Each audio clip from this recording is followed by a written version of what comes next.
Kuhan tayo ng parts.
Linis namin yung drain pump mo.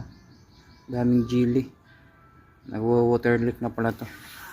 Ang brand nito, ito yung magandang brand din to. Drain pump to ng aircon.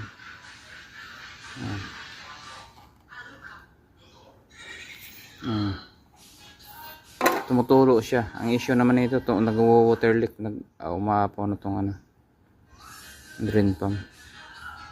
Ayan, linisin lang natin. Ayan, ito, malinis na to. Ayan. Ang daming jelly. Ayan, babalik na lang natin. Ayan, ito na. Umaandar ng tuloy-tuloy na yung ano. Ayan. Ito yung error na E3, Eco 3 ang error nito. Pinalitan namin ng ano, ng board. So, hindi naman sa pressure switch ang may problema, yung board mismo. So, ito nilinis lang namin kasi ang issue naman nito, water leak sa drain pump. So, maraming jelly yung ano, maraming jelly yung drain pump niya. Yan. Tapos malamig na sa loob. Ito pala yung ano, nilinis namin. Yan o. Ito yung nilinis namin ngayon ng drain pump. Yung isa, drain, ano yan, PCB board outdoor. Yan. Tinitesting pa namin to.